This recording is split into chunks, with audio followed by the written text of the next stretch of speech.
Voltando para mais uma parte do nosso estudo sobre o Credo Apostólico. Se você perdeu alguma parte, elas estão disponíveis aqui no nosso canal, você pode e deve assisti-las.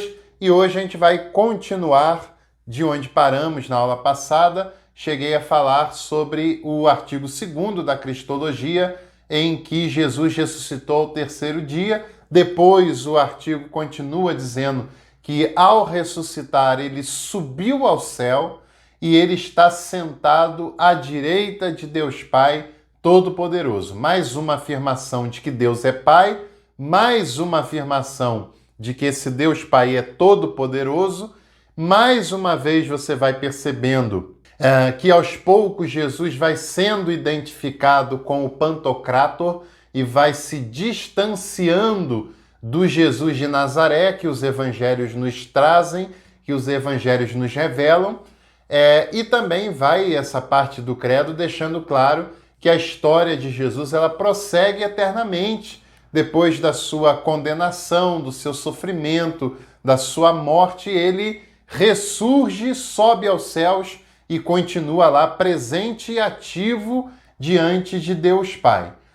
E de lá ele voltará. Essa é uma das primeiras expressões escatológicas da história da igreja, da história da teologia. A escatologia é um tema ainda muito envolto em superstições, em crendices, em roteiros hollywoodianos, com poucas sustentações bíblicas e históricas, inclusive, mas neste elemento, no finalzinho do 2º artigo do Credo Apostólico, a gente já pode observar um embrião de escatologia quando o texto afirma que Jesus voltará, virá no futuro para julgar os vivos e os que tiverem morrido também. É claro que o texto não fala de quando, é claro que o texto não tem pretensão historiográfica sobre isso, é claro que o texto também não fala de que forma será, se será visível, se não será, se será espiritual, se será de modo físico, visível, se vai ter relações com alguma tribulação antes, no meio ou depois, não tem nada disso. O texto apenas afirma sua fé de que um dia Jesus voltará para fazer o juízo final, para julgar os vivos e os mortos. Essa ideia ela é uma ideia da história da igreja com poucas indicações bíblicas e que depois também ela própria alcança um vulto muito grande na Idade Medieval, até porque a vida na Idade Medieval era muito passageira, muito limitada, muito cheia de intempéries, então vai sendo alimentado cada vez mais uma expectativa de uma vida futura, e aí essa escatologia, esse julgamento, vai vir à tona principalmente como um instrumento de aterrorização da igreja com as pessoas que poderiam desobedecê-la, né? E vai se enfatizar muito mais o lado negativo, a possibilidade de ser condenado, de ir para o inferno, de ser atormentado, etc., do que a salvação propriamente dita. Mas de um tempo para cá, esse é um tipo de ensinamento que por alguns motivos vai caindo no desuso, embora, claro, continue presente nos elementos centrais da fé cristã. Bom, então você pode observar que esse 2º artigo, falando sobre a cristologia, falando sobre Jesus, vai ser o artigo principal e mais extenso de todo o credo. O mesmo vai acontecer no credo niceno, o mesmo vai acontecer quando esse credo niceno ele é revisado pelo Concílio de Constantinopla I, no ano de 381. A cristologia, como eu disse, mais de uma vez, ela é, sem dúvida nenhuma, o ponto central do credo apostólico, porque ela era o ponto central das discussões da antiguidade cristã, como é claro, é natural de se supor que numa fé cristã a pessoa de Jesus ocupe um elemento central. Embora na prática eclesiástica, muitas igrejas não centram o seu culto em Jesus, os seus ensinamentos, mas, pelo menos na teoria, deveria ser assim, é claro, né? Depois você vai ver os outros artigos sendo afirmados apenas em uma simples definição, sem nenhum tipo de abordagem, de aprofundamento, como a gente viu em Deus Pai e principalmente em Jesus. Terceiro ponto é cremos no Espírito Santo. Só fala isso. A pneumatologia, ela é um tema deixado de lado ao longo da história da teologia sistemática. Inclusive, hoje, você ainda tem muitos manuais de teologia sistemática que é desproporcional o espaço que eles dedicam ao estudo sobre o Espírito Santo em comparação com a cristologia, com a teologia e até em comparação com a igreja, por exemplo, com os anjos, por exemplo. Eu já vi livros de teologia sistemática que tinha mais espaço para falar sobre os anjos, coisa que a maioria das teologias sistemáticas de qualidade nem abordam mais com profundidade isso, do que para falar sobre a pneumatologia. Só teve na antiguidade praticamente um teólogo, claro, outros falaram também, mas um teólogo que tratou, que aprofundou o tema com seriedade, com dedicação, ao ponto de ser conhecido como teólogo do Espírito, que foi o Basílio de Cesareia. Foi um grande nome, um dos pais capadócios, um dos grandes nomes da antiguidade cristã, no meio de tantos grandes nomes daquela época, e ele é praticamente um dos únicos que vai abordar a ideia do Espírito Santo de modo mais aprofundado.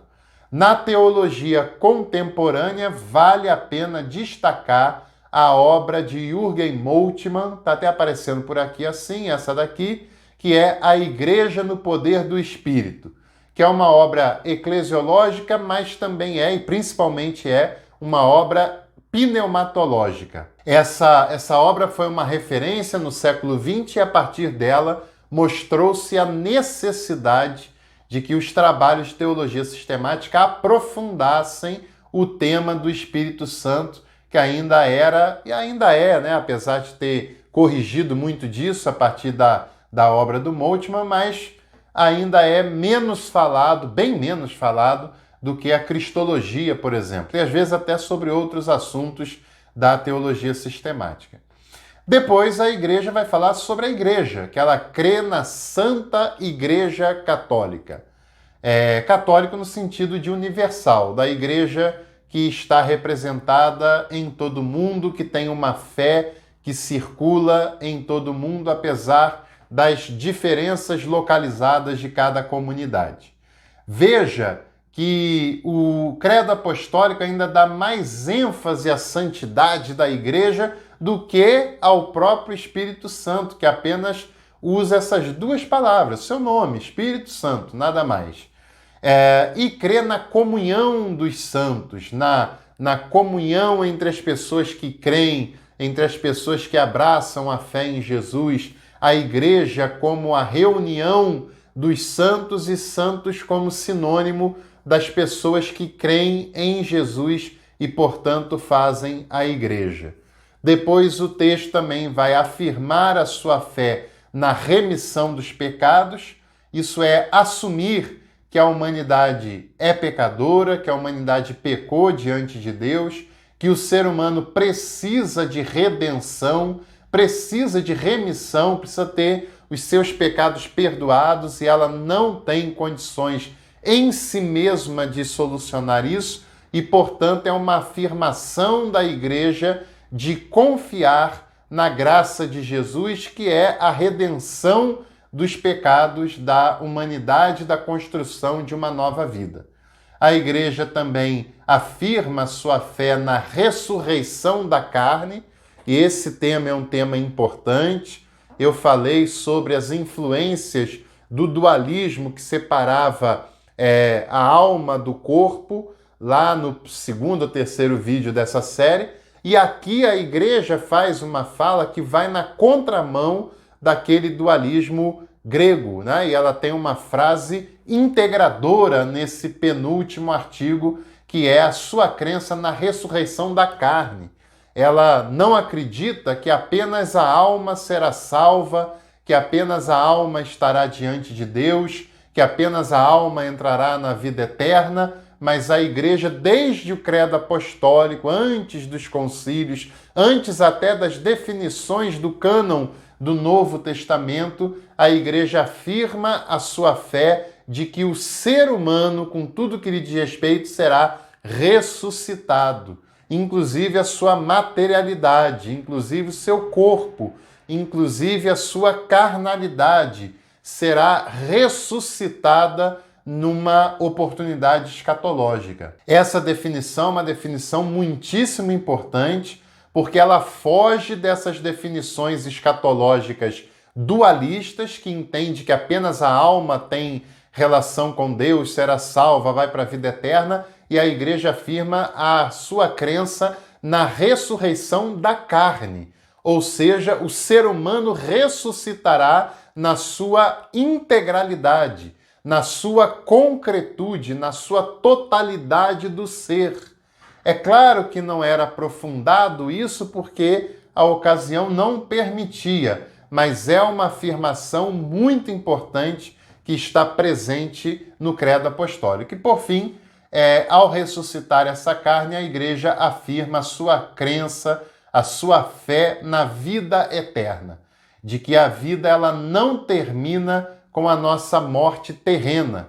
E embora esse seja um aspecto muito complexo, muito difícil, porém está presente no credo, que desde os primórdios a igreja cristã, o cristianismo, ele crê que a vida prosseguirá na sua plenitude, terá sua continuidade depois da morte terrena, assim como Jesus venceu a morte, nele nós também venceremos a morte e nos encaminharemos para a vida eterna. É claro que como será isso, o que é isso, não tem aprofundamentos no credo, mas está presente lá a crença da igreja na vida eterna. Isso é bastante interessante, porque quando a gente fala sobre escatologia, muitas pessoas pensam apenas que escatologia é o fim de tudo, o fim do mundo, e aí pensam naqueles ensaios hollywoodianos que nada tem a ver com a escatologia, com a teologia com seriedade, que é o mundo explodindo, o mundo acabando, vindo o anticristo com a personificação do mal, destruindo todas as coisas e tal. Mas hoje os teólogos que tratam esse tema com mais seriedade falam mais sobre a restauração de todas as coisas do que o fim de todas as coisas. E outro ponto importante é que a escatologia ela não estuda apenas a escatologia cósmica, a escatologia universal, mas outro assunto importante da escatologia, que nem sempre é trabalhado com a mesma seriedade, é a escatologia individual. Porque se o mundo não acabar antes de você partir dele, a escatologia universal não terá acontecido historicamente para você, mas a sua escatologia terá acontecido. E esse é um elemento da fé cristã também, como a gente já vê presente no credo apostólico. Bom, a gente vai chegando ao final dessa reflexão, mas antes eu tenho um outro convite. Se você quer aprofundar o seu conhecimento em teologia sistemática, vem aí o CATS, é o curso de aprofundamento em teologia sistemática. Vai ser transmitido aqui pelo canal. Aulas ao vivo às segundas à noite, depois essa aula fica por um tempo disponível para você ver e rever no dia que quiser. O curso, que tem duração prevista de aproximadamente 6 a 7 meses, custa R$ 39,99 por mês, baratíssimo. Você vai ter aula só com professores com doutorado em teologia sistemática, com experiência docente e pastoral, e você aprofundará os grandes temas da teologia sistemática. Cristologia, Espírito Santo, Deus Pai, escatologia, antropologia, igreja e por aí vai. Tem aqui o e-mail do nosso canal, mande um e-mail tirando suas dúvidas, tem um link para pré-inscrição, faça pré-inscrição, por enquanto não paga nada, você só começa a pagar lá em meados de julho, quando o curso começar. E a forma de pagamento vai ser pelo clube de canais, e assim que a turma estiver formada, eu vou liberar esse pacote aqui no canal e vou avisar você também para você ir lá e fazer a sua inscrição e começar as aulas. Vai ser muito legal, vai ser a 5ª turma do CATS, você não pode ficar de fora, é claro. Um grande abraço, deixe o seu like, compartilhe esse conteúdo, assista as outras partes e a gente se vê por aqui.